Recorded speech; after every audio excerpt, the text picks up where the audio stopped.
Hello बच्चों, मैं राजीव बहुत बहुत स्वागत करता हूं आप सभी का जल मैथ्स क्लासेस में। और आज हम आपके लिए लेकर आए हैं 27 फरवरी के लिए आपका जो मैथ का पेपर होने जा रहा है उसके लिए अति महत्वपूर्ण 4 नंबर और 6 नंबर वाले प्रश्न। तो ये प्रश्न आपके लिए बहुत ज़्यादा इम्पॉर्टेंट होने जा रहे हैं। तो अगर आपने अभी तक इस चैनल को सब्सक्राइब नहीं किया है तो प्लीज़ सब्सक्राइब कर लें और इस वीडियो को ज़्यादा से ज़्यादा लोगों में शेयर करें। तो चलिए हम अपना पहला प्रश्न देखते हैं कि क्या है। एक वृत्त के व्यास AB के सिरे A-2, -7 तथा B 1, -11 हैं। वृत्त की त्रिज्या तथा केंद्र के निर्देशांक ज्ञात कीजिए। ये आपको ज्ञात करना है। तो चलिए इसको हम हल करते हैं फटाफट। देखिए प्रश्न में क्या है कि हमें एक वृत्त दे रखा है इस तरह से और वृत्त में एक व्यास है। तो वृत्त का जो केंद्र होता है उससे खींची गई रेखा जो क्या कहलाती है, व्यास कहलाती है। तो ये हो गया वृत्त का व्यास AB और A सिरे के निर्देशांक हैं -2, -7 और B के सिरे के निर्देशांक हैं 1, -11। और हमें आप यहाँ पर वृत्त की त्रिज्या तथा केंद्र के निर्देशांक ज्ञात करने हैं। तो वृत्त की त्रिज्या क्या हुई भाई, केंद्र हम इसका O मान लेते हैं और त्रिज्या इसकी AO हो गई। O से लेकर केंद्र O से लेकर परिधि तक की दूरी क्या कहलाती है, त्रिज्या कहलाती है। इसको हम R लिख सकते हैं। और ये OB भी वृत्त की त्रिज्या हो गई तो ये भी R लिख सकते हैं। तो कोई सा भी R हम निकाल सकते हैं, लेकिन R हमें तभी मिलेगा जब हम वृत्त का केंद्र O पता होगा, यानी O के निर्देशांक पहले हमें ज्ञात करने हैं। तो O क्या होता है, वृत्त का केंद्र है तो ये AB के बीचों बीच में रहेगा, यानी कि AB का मध्य बिंदु क्या है, O है। तो सबसे पहले हम यहाँ क्या निकालेंगे,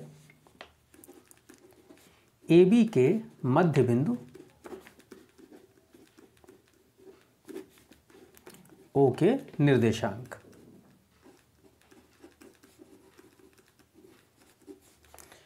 तो फार्मूला हम लगाएंगे x1 मध्य बिंदु का, x1 + x2/2 और y1 + y2/2। तो देखिए ये पहला बिंदु है हमारा, तो ये x1 और ये y1 रहेंगे। ये दूसरा बिंदु है तो ये x2 और ये y2 रहेंगे। तो अब हम आराम से यहाँ पर मान रख सकते हैं। तो x1 का मान क्या है, x1 है -2 और प्लस x2 हमारे पास क्या है, तो x2 1 है तो यहाँ 1 लिखेंगे और बटे में 2।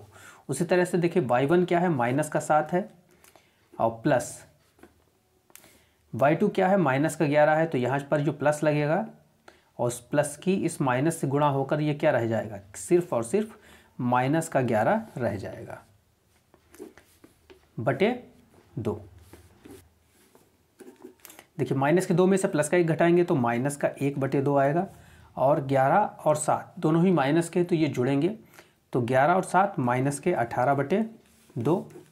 तो 2 से हम 18 को काट सकते हैं 9 बार में, 2 में 18। तो ये हमारा निर्देशांक आ गया -1/2, -9, यानी मध्य बिंदु के निर्देशांक हमारे क्या हो गए। तो ये जो मध्य बिंदु हमारा है इसके निर्देशांक हो गए -1/2, -9। अब देखिए हमें एक आंसर तो हमारा यही निकल के आ गया, -1/2, -9। तो एक आंसर तो हमारा यही हो गया, मध्य बिंदु के निर्देशांक हमारा यही हो गया। केंद्र O के निर्देशांक पूछे थे तो केंद्र O के निर्देशांक यहाँ पर हमारे ये निकल आए। अब क्या पूछा है कि वृत्त की त्रिज्या क्या है। तो त्रिज्या अब हम निकाल सकते हैं, त्रिज्या R यानी कि दो बिंदुओं के बीच की दूरी, OA और O के बीच की दूरी। तो अब हम निकालते हैं त्रिज्या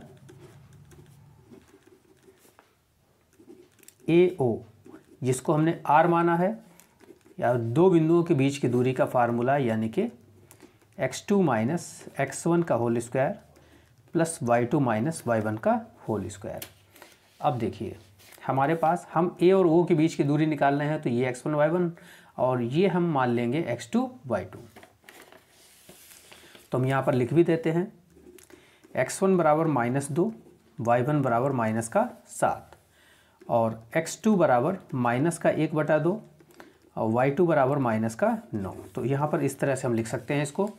अब हम मान रखते हैं तो देखिए x2 माइनस x1, तो x2 हमारे पास क्या है, माइनस का 1/2 है, और माइनस x1 हमारे पास क्या है, माइनस का 2 है। तो एक माइनस ये, एक माइनस इस माइनस 2 का, तो माइनस माइनस मिलके हो जाएंगे प्लस का 2। तो होल स्क्वायर ऊपर से लगाते हैं हम, प्लस y2 माइनस y1, देखिए y2 क्या है, माइनस का 9, और y1 क्या है, माइनस का 7। तो माइनस माइनस ये प्लस का 7 हो जाएगा। ऊपर से हम ये होल स्क्वायर लगाएंगे। तो अब देखिए यहाँ पर 2 हमारा यहाँ एलसीएम है, तो 2 की 2 से गुणा होगी, 2 दूनी 4, तो -1 प्लस 2 दूनी 4, और बटे में 2 रहेगा क्योंकि 2 हमारा क्या है, एलसीएम है।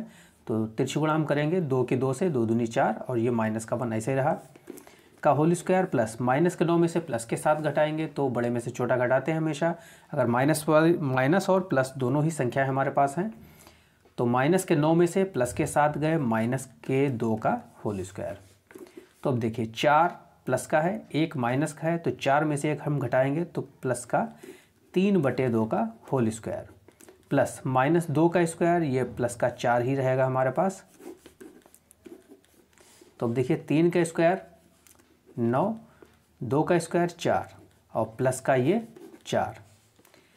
तो यहाँ पर हमारे पास एलसीएम क्या है, एलसीएम है 4, तो 4 की 4 से गुणा होगी, तो 4 चौक 16, और उसके आगे क्या है, प्लस का 9। तो अब देखिए 16 और 9 हो गए 25, और बटे में 4, अंडर रूट का मतलब होता है वर्गमूल। तो अब हम वर्गमूल निकालेंगे, तो 25 का वर्गमूल कितना हुआ, 5, और 4 का वर्गमूल हुआ 2। तो इतने इकाई हमारे क्या निकल के आएगी, त्रिज्या निकल के आएगी। तो ये हमारे फटाफट दोनों आंसर निकल आए। अब देखिए क्वेश्चन नंबर 2 हमारा क्या है, सिद्ध कीजिए कि वृत्त के बाह्य बिंदु से खींची गई स्पर्श रेखाओं की लंबाई समान होती है। देखिए यहाँ पर सवाल क्या है कि एक वृत्त है, वृत्त के बाहर एक बिंदु है, तो ये है बिंदु हम मान लेते हैं P, और ये हमारा वृत्त है। इस वृत्त बाह्य बिंदु P से इस वृत्त पर 2 स्पर्श रेखाएं खींची जा सकती हैं। तो ये पहली स्पर्श रेखा हो गई, और ये दूसरी स्पर्श रेखा हो गई। तो यहाँ पर हम ये पॉइंट मान लेते हैं A, और ये पॉइंट मान लेते हैं B, और वृत्त का केंद्र O मान लेते हैं, और इस तरह से ये मिला देते हैं, O को A से और O को B से। तो हमें यहाँ पर क्या सिद्ध करना है कि ये जो स्पर्श रेखाएं हैं, जो वृत्त के बाहर जो बिंदु है P, इससे हमने इस वृत्त पर जो स्पर्श रेखा खींची है, यानी कि इस स्पर्श रेखा PA और ये दूसरी स्पर्श रेखा PB, इनकी लंबाइयाँ क्या हैं, समान हैं। तो ये हमें सिद्ध करना है। तो इसके लिए हम ये बीच में एक लाइन भी खींच देते हैं, P और O को मिला देते हैं। तो चलिए किस तरह से हम इसको हल करेंगे। सबसे पहले हम यहाँ लिखते हैं कि हमें क्या दे रखा है। तो हम यहाँ लिखेंगे दिया है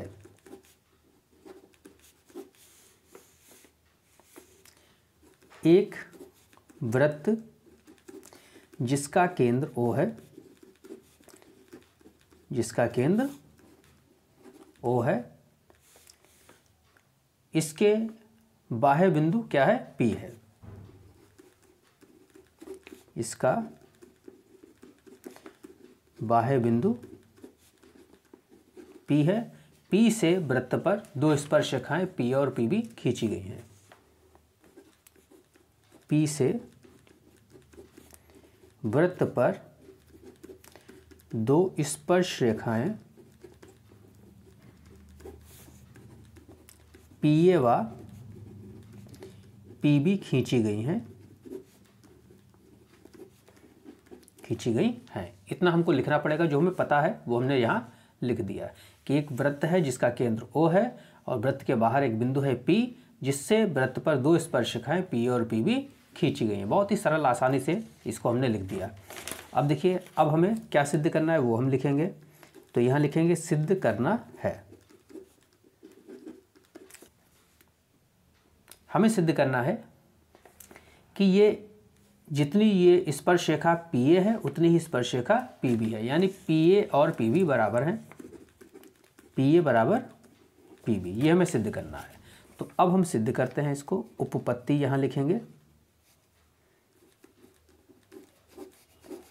उपपत्ति।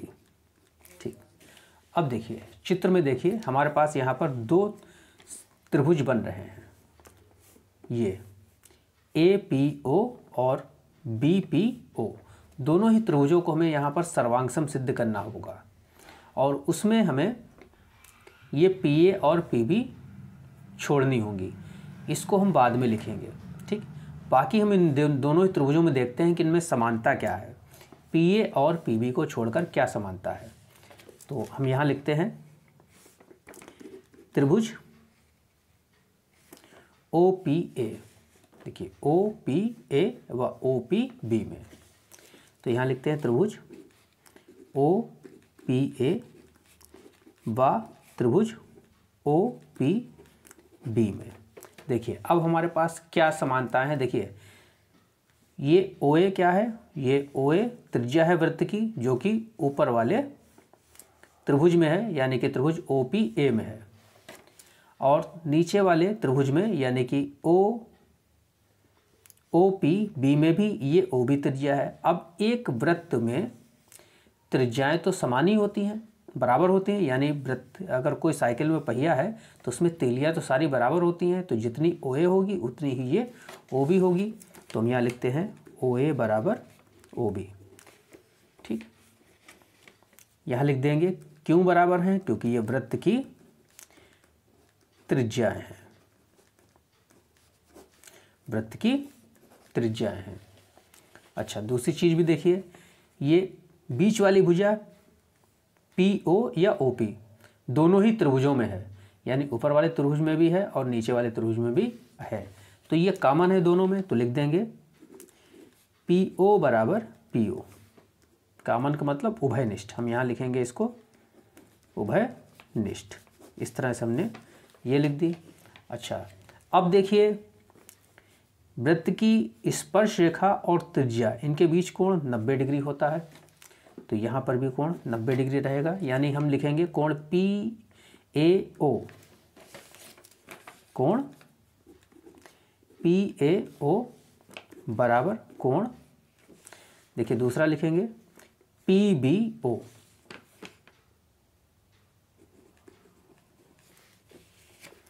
यहाँ लिख देते हैं प्रत्येक समकोण,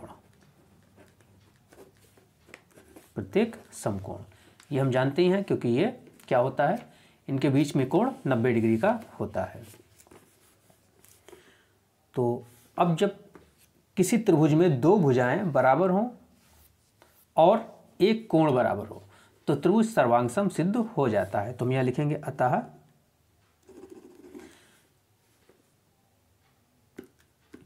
इसलिए त्रिभुज OPA सर्वांगसम, ये सर्वांगसम का चिन्ह होता है त्रिभुज OPB। जब त्रिभुज सर्वांगसम सिद्ध हो गए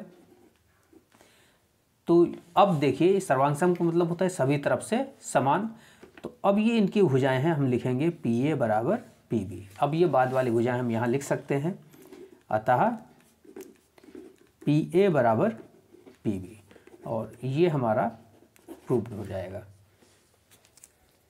देखिए अब हमारे पास क्वेश्चन नंबर 3 है, दो संख्याओं का अंतर 2 है तथा उनके वर्गों का योग 34 है, संख्याएं ज्ञात कीजिए।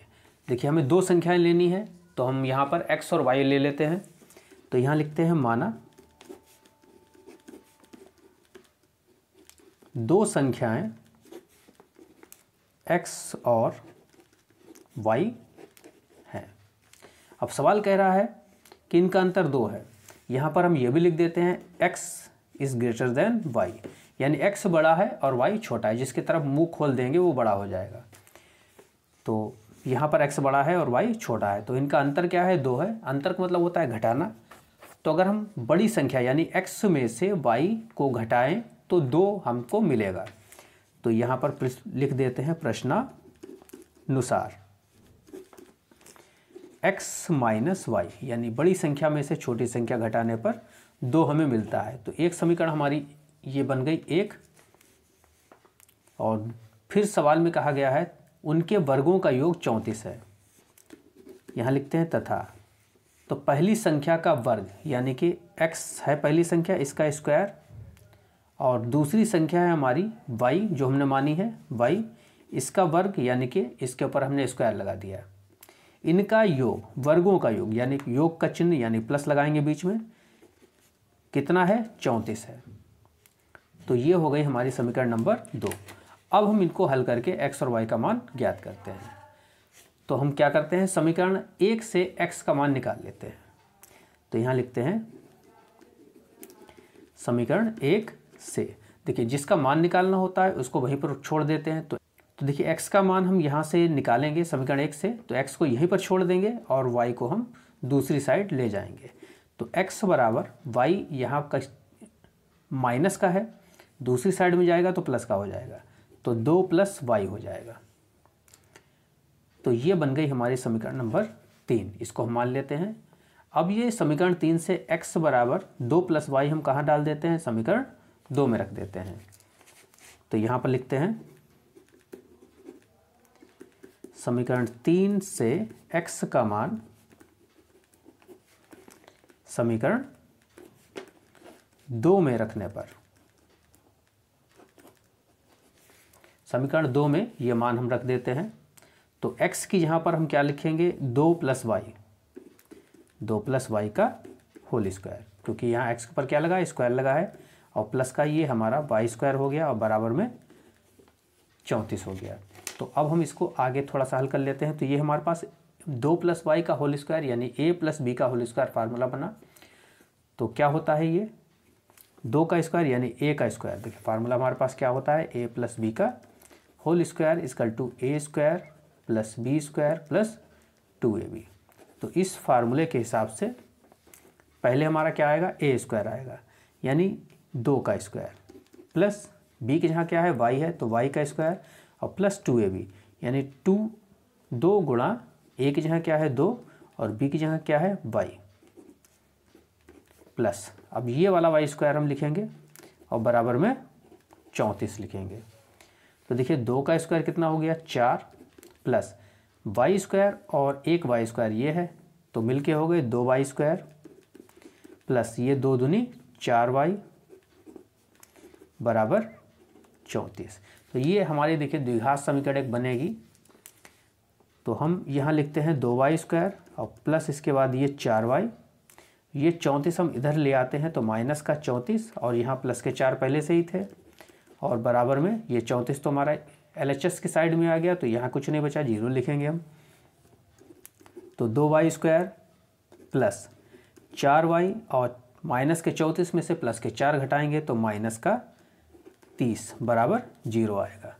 तो यहाँ देखिए 2, 4, 30 तीन संख्याएं हैं और ये तीनों ही संख्याएं हमारी 2 से कैंसिल हो जाएंगी। तो हम पूरी समीकरण को दोनों तरफ 2 से भाग दे देते हैं। तो 2 से भाग देंगे यानी कि यहाँ पर बटे में हम 2 लगाएंगे तो 2 से 2 कैंसिल हो जाएगा, तो y² बचेगा, प्लस यहाँ पर भी बटे में 2 लगाएंगे तो 2 से 4 2 बार में कैंसिल होगा, तो 2 दूनी 4y माइनस, अब 2 से यहाँ पर भी बटे में 2 हम लगाएंगे और 2 से जब 30 को हम विभाजित करेंगे काटेंगे तो 15 बचेगा हमारा बराबर में 0। तो ये हमारी एक परफेक्ट द्विघात समीकरण बन गई। अब हम क्या करेंगे, 15 के ऐसे टुकड़े करेंगे यानी ऐसे फैक्टर करेंगे। ये वाला चिन्ह देखिए क्या है, माइनस का है, तो घटा के क्या आना चाहिए, मध्य पद आना चाहिए यानी 2 आना चाहिए। तो 15 के ऐसे फैक्टर कीजिए कि घटा के 2 आए, तो 5 3 15 होते हैं और 5 में से 3 घटाएंगे तो 2 हमारे आ जाएंगे। तो यहाँ पर हम लिखते हैं y² प्लस 2 की जहाँ पर हम लिखेंगे 5 माइनस 3, क्योंकि हमें घटा के फैक्टर बनाने हैं और 5 में से 3 घटेंगे तो 2 बचेंगे। और ये y हम ऐसे ही लिख देते हैं, ये माइनस का 15 ऐसे ही लिख देते हैं। तो अब देखते हैं y² प्लस ये y हम अंदर भेजेंगे तो 5y माइनस 3y माइनस 15 बराबर 0। तो यहाँ से और यहाँ से इसको हमने 2 हिस्सों में बांट लिया, तो यहाँ से पहले हिस्से से हमें कॉमन मिल रहा है y, तो यहाँ पर एक y हमारा बचेगा और प्लस का 5, यहाँ बीच में माइनस लगा है तो यही चिन्ह हम यहाँ पर कॉमन लेंगे, और 3 हमें यहाँ पर कॉमन मिल रहा है तो 3 कॉमन ले लेते हैं, तो y बचेगा यहाँ, और माइनस हमने क्योंकि कॉमन लिया है तो ये वाला चिन्ह हमारा बदल के प्लस हो जाएगा। तो 3 पंजे क्या हुए 15 हुए बराबर 0। तो पूरी ही समीकरण से हमें क्या कॉमन दिख रहा है, सेम y प्लस पाई। देखिए अब पूरी समीकरण से हमें क्या कॉमन दिख रहा है, y प्लस 5 यहाँ पर भी है और y प्लस 5 यहाँ पर भी है, तो हमारा y प्लस 5 हो गया कॉमन। और अगले ब्रैकेट में जो हमारा बचा है वो हम लिखेंगे, तो y माइनस का 3 बराबर 0।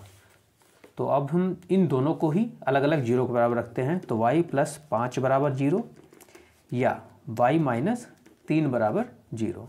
तो यहाँ से y का मान हमारा क्या निकल के आएगा, प्लस का 5 है, दूसरी साइड में जाएगा तो माइनस का 5 हो जाएगा। और यहाँ से y बराबर क्या निकल के आएगा, ये माइनस का 3 है, दूसरी साइड में जाएगा तो प्लस का 3 निकल के आएगा। देखिए माइनस वाला हमारा आंसर नहीं हो सकता, हम इसको लिखेंगे अमान्य। ठीक, अब y बराबर 3 हमारा एक आंसर हो गया, तो हम इसको पुट कर देते हैं, पुट इन इक्वेशन नंबर 3 में। तो इक्वेशन नंबर 3 हमारी क्या थी, इसको यहाँ हम लगाते हैं। देखिए इक्वेशन नंबर 3 हमारी थी x बराबर 2 प्लस वाई। तो x बराबर 2 प्लस वाई, तो x बराबर 2 और प्लस y की जहाँ पर अभी हमने निकाला आंसर कितना, y का मान 3 निकाला है तो 3 रख देंगे। तो x बराबर 2 और 3 कितने हो गए, 5 हो गए। तो ये हमारी संख्याएं हो जाएंगी। तो लिखते हैं अतः संख्याएं x बराबर 5 और y बराबर 3, y बराबर 3। तो ये हमारा आंसर हो जाएगा, क्योंकि देखिए सवाल में भी क्या कहा था कि दो संख्याएं हैं उनका अंतर कितना है, 2 है। तो अगर हम 5 में से 3 को घटाएं तो 2 हमें मिलेगा, यानी आंसर हमारा एकदम सही है। अब क्वेश्चन नंबर 4 हम देखते हैं क्या है। वह समांतर श्रेणी ज्ञात कीजिए जिसका तीसरा पद 16 है तथा 7वां पद 5वें पद से 12 अधिक है। तो चलिए इसको भी हम हल करते हैं। तो हमें इसमें एक एपी ज्ञात करनी है, यानी समांतर श्रेणी ज्ञात करनी है। तो हम यहाँ पर मान लेते हैं, माना एपी का प्रथम पद ए तथा सारवंतर डी है, सारवंतर डी है। ये हमें मान लेना है अगर हमसे श्रेणी पूछी जा रही है तब। तो देखिए प्रश्न में हमें क्या दे रखा है, हमें दे रखा है समांतर श्रेणी ज्ञात कीजिए जिसका तीसरा पद 16 है, यानी तीसरा पद हमें दे रखा है। तो तीसरे पद को हम किससे लिखेंगे, A3 से लिखेंगे, क्योंकि nवें पद को हम किससे लिखते हैं, an से लिखते हैं। nवां पद हमारा क्या होता है, an बराबर a plus n minus 1 D, ये फार्मूला होता है। तो उसी तरह से इसी फार्मूले के हिसाब से हम A3 यानी तीसरा पद हम लिख रहे हैं। तीसरा पद कितना दे रखा है, 16 दे रखा है हमें।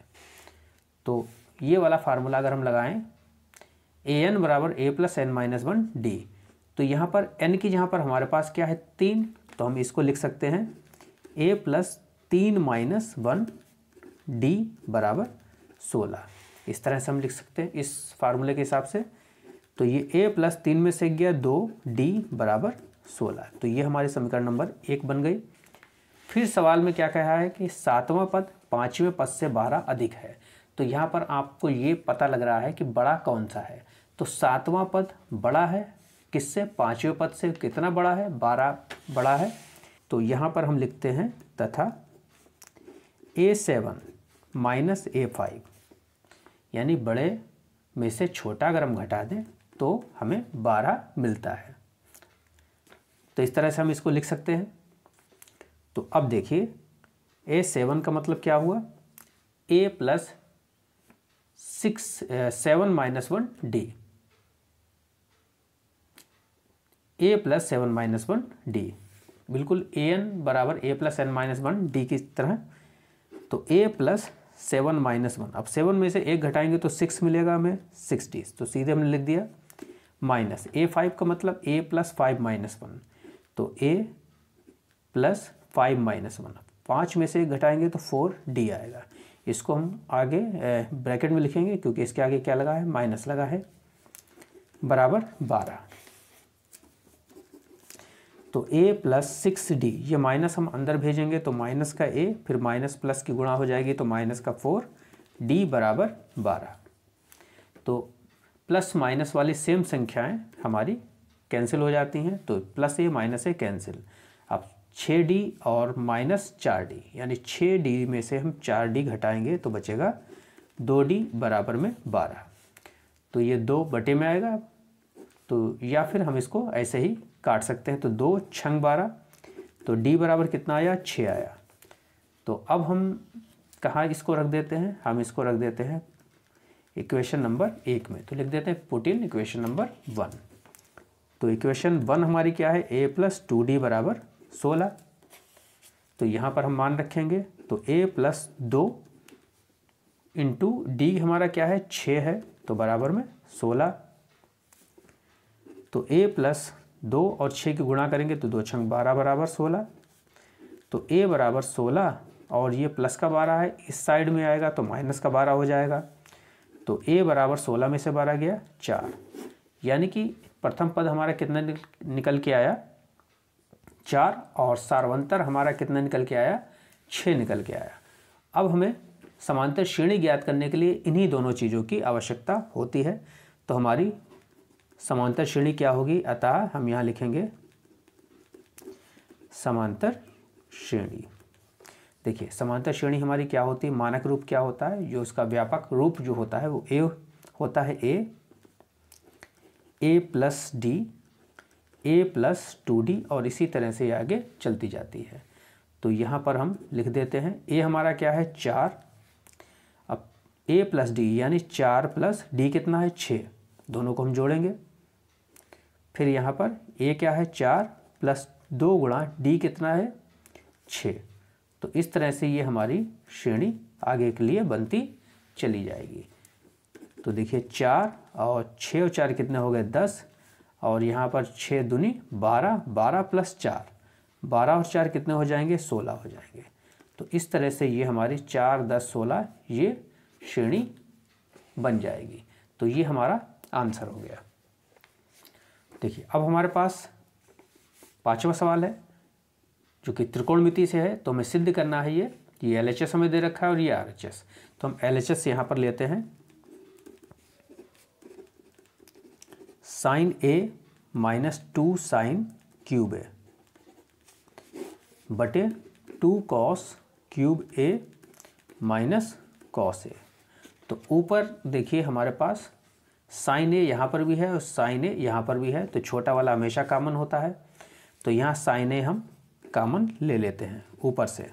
तो यहाँ पर इसके यहाँ कुछ नहीं बचा तो 1 लिखेंगे, -2, और इसमें चूँकि हमने यहाँ से sin a कॉमन लिया है तो ये sin क्यूब यानी घात कितनी है, 3, इसमें से हमने 1 sin a निकाल लिया, तो 2 sin a हमारे पास यहाँ पर अभी भी हैं। तो हम यहाँ स्क्वायर लगा देंगे बटे में। उसी तरह से नीचे हम कॉमन लेते हैं, हमेशा छोटी घात वाला पद कॉमन होता है। तो cos a इसकी घात 1 है और इसकी घात 3 है, तो ये वाला cos a हमारा कॉमन हो गया। तो एक घात वाला cos a हमने लिया है, तो इस 3 में से भी 1 कम हो जाएगी, तो हमारे पास बचेगा 2 cos स्क्वायर a, और यहाँ पर तो हम 1 लिखेंगे क्योंकि कुछ नहीं बचा यहाँ पर। तो sin a बटे cos a, देखिए sin a बटे cos a हमारा क्या होता है, tan a होता है। क्या होता है, tan a। तो हमने इसको लिख दिया, और देखिए 1 की जहाँ पर हम लिख सकते हैं sin square a plus cos square a, क्योंकि sin square a plus cos square a बराबर क्या होता है, 1 होता है। तो हमने 1 की जहाँ पर हम ये भी लिख सकते हैं, माइनस ये 2 sin स्क्वायर a बटे, उसी तरह से नीचे भी हम लिखेंगे 2 cos स्क्वायर a माइनस 1 की जहाँ पर फिर से sin square a plus cos square a, इस तरह से। तो tan a, देखिए माइनस के 2 sin स्क्वायर a में से 1 प्लस का sin स्क्वायर a हमारा घटेगा, तो पहले हम लिख देते हैं cos स्क्वायर a, और माइनस के 2 sin स्क्वायर a में से 1 sin स्क्वायर a घटाएंगे तो माइनस का 1 sin स्क्वायर a हमारे पास बचेगा। उसी तरह से नीचे देखिए 2 cos स्क्वायर a, ये माइनस हम अंदर ले लाएंगे तो माइनस का sin स्क्वायर a, और ये minus plus minus cos square a।